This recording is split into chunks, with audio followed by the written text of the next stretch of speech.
قیامت ہو چکی ہے، اور ان کا عقیدہ ہے کہ قیامت تو ہے لیکن ہو چکی ہے، جس کا ذکر ہمیں دوسرا تموتھیوس اس کا دوسرا باب اس کی 18ویں آیت میں ملتا ہے۔ اور ہندوؤں کا عقیدہ ہے کہ روح جیون بدلتی ہے۔ اگر انسان نے زندگی اچھی گزاری ہے تو اس کا جو اگلا جیون ہے وہ بہتر حالات میں ہوگا، اس کا بہتر درجہ ہوگا۔ اکثر اگر زندگی بری گزاری ہے تو اگلے جیون میں اس کی جو پیدائش ہوگی وہ پہلی حالت سے بھی کم تر ہوگی۔ اور ان کا یہ ایمان ہے، عقیدہ ہے کہ انسان کو بہتر زندگی گزارنی چاہیے تاکہ ہر جیون میں بہتر سے بہتر حالت میں پیدائش ہو، اور جیسے جیسے ان کی مرنے کے بعد پیدائش ہوتی رہے، اسی طرح آخرکار انسان جو ہے وہ کامل ہو جائے۔ ان کا یہ عقیدہ ہے۔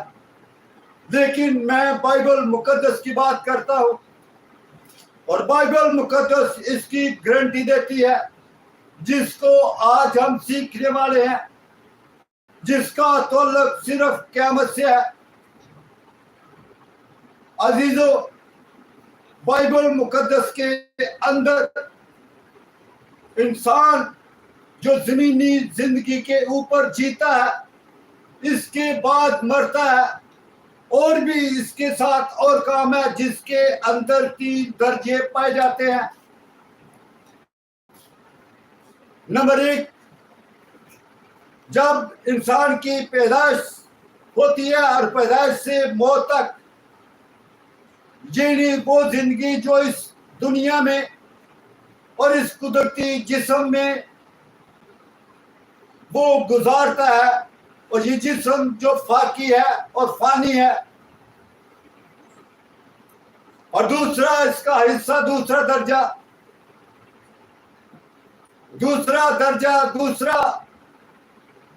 وہ حصہ جو موت اور قیامت کے درمیان میں پایا جاتا ہے، جس میں زندگی بغیر جسم کے ہوتی ہے، روح الگ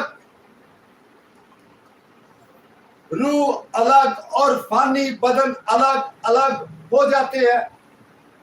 زندگی کا وہ حصہ جو جی اٹھنے والے جسم میں گزارا جاتا ہے۔ نمبر 3 ہے، یہ آخری اور ابدی حالت میں اس کی روح ہوتی ہے، جہاں روح اور جی اٹھنے والا جسم پھر دوبارہ مل کر رہتے ہیں۔ اور جب انسان پیدا ہوتا ہے تو اس میں جسم اور جان ہوتی ہے، جس کا ذکر پہلا تسالونیکیوں اس کا 5واں باب اس کی 23ویں آیت پہ ہمیں ملتا ہے۔ اور موت کے بعد جسم قبر میں چلا جاتا ہے، مگر روح زندگی کا دوسرا درجہ گزارتی ہے۔ اس درمیانی درجے کو نیا آہرنامہ، سونا یا نیند میں چلا جانا کے ناموں سے پکارتا ہے۔ اور بائبل مقدس کے اندر میں آہرنامہ کے اندر جو ہمیں اس سو جانا اور نیند کے تعلق سے حوالے ملتے ہیں، وہ متی رسول کی انجیل اس کا 9واں باب اس کی 24ویں آیت ہے، اور یوحنا 9واں باب اس کی 4تھی آیت، اور دوسرا پطرس اس کا 3را باب اور اس کی 4تھی آیت میں ہمیں یہ ملتا ہے۔ اس کا مطلب یہ ہوا کہ روح اس درمیانی درجے میں بے ہوش یا بے خبر یا بے حرکت نہیں ہوتی۔ ہمیں یاد رکھنا چاہیے کہ روح اگرچہ اس بدن میں نہیں، جس بدن میں وہ دنیا میں اپنا پہلا درجہ گزارتا ہے، لیکن روح کا اپنا بھی ایک بدن ہوتا ہے، اور اس کی باقاعدہ ایک شکل اور ایک جسم ہوتا ہے جس میں روح جانی اور پہچانی جاتی ہے۔ ہم ایک بہت خوبصورت تماثیل لوکا 16واں باب اس کی 19 سے 31 آیت تک